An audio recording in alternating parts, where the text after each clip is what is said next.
Boy Who Built a Rocket Ship is done. It's out there. You can go and buy it now. So please go and buy a copy. You can get it as a paperback, as an ebook.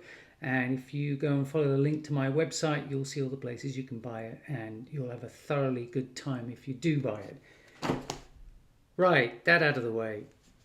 Why did it take so long? It took so long because I needed to get permission for the epigraph. The epigraph is the first half of the poem The Early Purges by Seamus Heaney. That is a poem about coming of age, and the two novellas in this book, which is worth buying and is worth reading, are stories about coming of age for boys.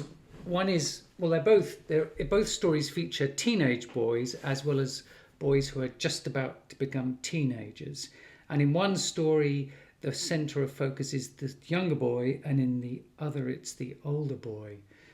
And it's the interaction between the two boys and the environments they find themselves in.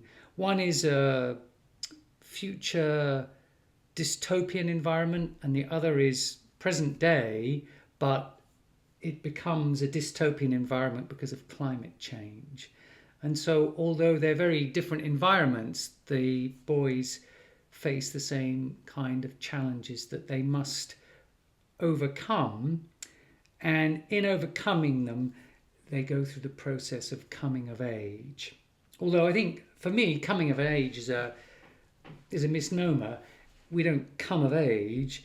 Growing up is a whole series of coming of age events. We face small and large problems, and as we solve them or get round them or avoid them, we gradually grow as characters, as people, and become the adults we are. It felt like it took forever to get permission from FSG in the United States. The cost of the permission was $25, and I think it was so low because I could really only claim a very small number of sales. In the end, I kind of inflated it over above what I think it really will sell. I said I'd move 250 units. I don't think I'll move 250 units. I'd be surprised if I sell 25. Nonetheless, there's a chance. I might get lucky. You never know. And I even have these funny moments where I think to myself, what happens if I sell 10,000 books and I've only claimed that I'll sell 250? What will I do? I'll have to run back and say I'll buy some more now.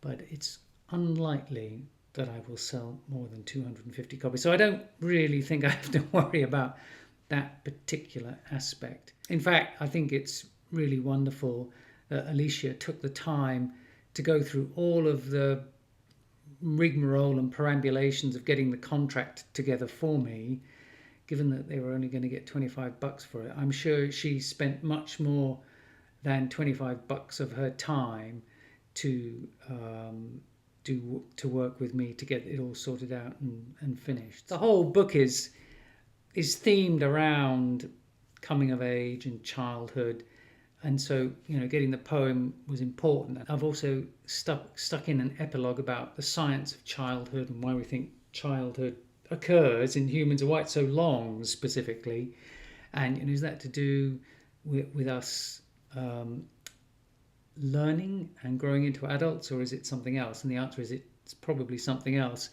And then my about the author section at the very end is a story from my own childhood. I can hear you groaning now. About an encounter with a victim of the thalidomide tragedy in the United Kingdom. I think there were 2,000 live births in the UK for thalidomide babies, and I think half of those died shortly after birth, and so there's only 1,000 people who went on to grow up into adults who suffered the effects of that terrible tragedy. And I happened to go to school with one of them briefly, and so I recount my encounter with him and what happened. And that was part of my growing up. And so I thought that story illustrates that process. And so the book, the whole book, which is over here. Why is it on the floor? Because I lost patience making this video, having to repeat bits of it so many times that I just couldn't bear it and just threw it over there. But yeah, so the idea of this book is that it's a kind of package, a kind of little document about childhood and growing up, or at least some aspects of it. And so I hope that would encourage you to search it out and read it and see what you think.